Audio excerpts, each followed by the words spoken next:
Hi friends, good morning. இன்றைக்கு நாங்கள் இந்த விளாக்ஸில் என்ன பார்க்க போகிறோம்டா டீ தான் எப்படி வைக்கிறதுன்னு பார்க்க போகிறோம். எக்ஸ்ட்ராவாக சேர்க்கையில் தேயிலையும் சீனியும் மட்டும்தான் போட்டு இன்றைக்கு டீ ஆற்ற போகிறேன். ஒரு வீடியோவில் நான் இலக்கை அதெல்லாம் போட்டு உங்களுக்கு டீ போட்டு காட்டுறேன். இன்றைக்கு சிம்பிளான ஒரு டீ போடுவோம் ஃப்ரெண்ட்ஸ் பாருங்க ஃப்ரெண்ட்ஸ், தண்ணி கொதிச்சு வந்துட்டு இருக்குது.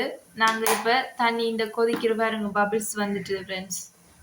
இந்த பதத்திலேயே தேயிலை போடுவோம் ஃப்ரெண்ட்ஸ். பாருங்க தண்ணி கொதிச்சு வந்துட்டு இப்போ நாங்கள் தேயிலை போடுவோம். பாருங்க ஃப்ரெண்ட்ஸ், இவ்வளோ தேயிலை இந்த தண்ணிக்கு போடுறோம். தேயிலை ஒவ்வொரு பிராண்டை பொறுத்து அதோட சாயம் வித்தியாசமாக இருக்கும் ஃப்ரெண்ட்ஸ். அதனாடியே நீங்கள் பார்த்து போட்டுருவோம் தேவையான அளவு. பாருங்க ஃப்ரெண்ட்ஸ், தேயிலை போட்டுட்டோம். நாங்கள் வித்தியாசமாக தான் ஆற்ற போகிறோம். சீனியை முதலே நாங்கள் அதில் ஃபுல்லாக சேர்த்து ஆற்றையில் நாங்கள் செப்பரேட்டாக ஒரு யொக்குக்குள்ளே போட்டுட்டு தான் சீனி மாவெல்லாம் போட்டுட்டு ஆற்ற போகிறோம். இது ஒரு டிஃப்ரெண்ட்டான முறையில் டீ போடுறதா இருக்கும். இதுவுமே டேஸ்டாக தான் வரும் ஃப்ரெண்ட்ஸ். நீங்கள் ட்ரை பண்ணி பாருங்க. தேயிலை கொதிச்சுட்டுது ஃப்ரெண்ட்ஸ். என்னெண்டா பாருங்க, தேயிலை கொதிச்சு அந்த வாசம் அப்படியே முகுக்கு வருது ஃப்ரெண்ட்ஸ். இப்போ நாங்கள் நிப்பாட்டி போட்டு ஆற்றுவோம்.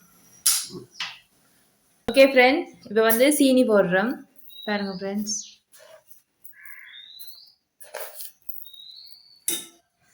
ஃப்ரெண்ட்ஸ், சீனியின் அளவு நீங்கள் உங்களோட வீட்டில் எவ்வளோ பாவிப்பினமோ அதுக்கேற்ற மாதிரி அளவாக போட்டுக்கொள்ளுங்க ஃப்ரெண்ட்ஸ். சீனி போட்டுட்டோம். அடுத்தது ஃப்ரெண்ட்ஸ் மா போடுறோம்.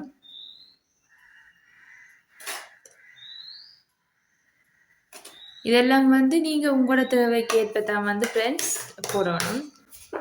நீங்கள் எப்படி எப்படி எல்லாம் விரும்புகிறீங்களோ அப்படி போடுங்க ஃப்ரெண்ட்ஸ். டீ ஆத்தைக்கு நல்லா உயர்த்தி ஆத்தினா தான் நுர வாரதான் ஹைலைட் ஃப்ரெண்ட்ஸ். அப்போ தான் டீ டேஸ்டாக இருக்கும்.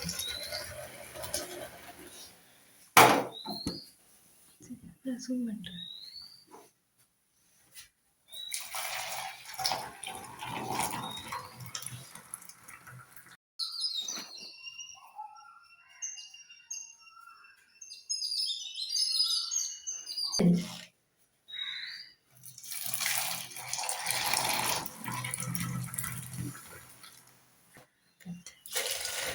ஃப்ரெண்ட்ஸ் பாருங்க, டீ நல்ல திக்கா வடிவாக வந்திருக்குது. இப்போ நான் போட்ட அளவு எல்லாம் ஃப்ரெண்ட்ஸ் நாங்கள் வீட்டில் டெய்லி யூஸ் பண்ணுறோம். டெய்லி குடிக்கிறதுண்டா ஃப்ரெண்ட்ஸ் இந்த அளவெல்லாம் சரியாக இருக்குது. நாங்கள் நிறைய சீனி போட்டோம்டா நாங்கள் இப்போ இப்படின்னு 2 வேளைக்கு குடிப்போம், காலமைக்கும் இரவுக்கும். அப்போ எங்களுக்கு இந்த அளவுகள் சரியாக இருக்கும் ஃப்ரெண்ட்ஸ். இது ஒரு ஹெல்த்தியானதாகவும் இருக்கும். ஓகே ஃப்ரெண்ட்ஸ், இப்போ நாங்கள் டீயை பிளேட்டுக்கு மாற்றி எடுத்து வந்துருக்கிறோம். இந்த பேரிச்சம்பழத்தோட டீயை குடிச்சு பாருங்கள், சூப்பராக இருக்கும் ஃப்ரெண்ட்ஸ்.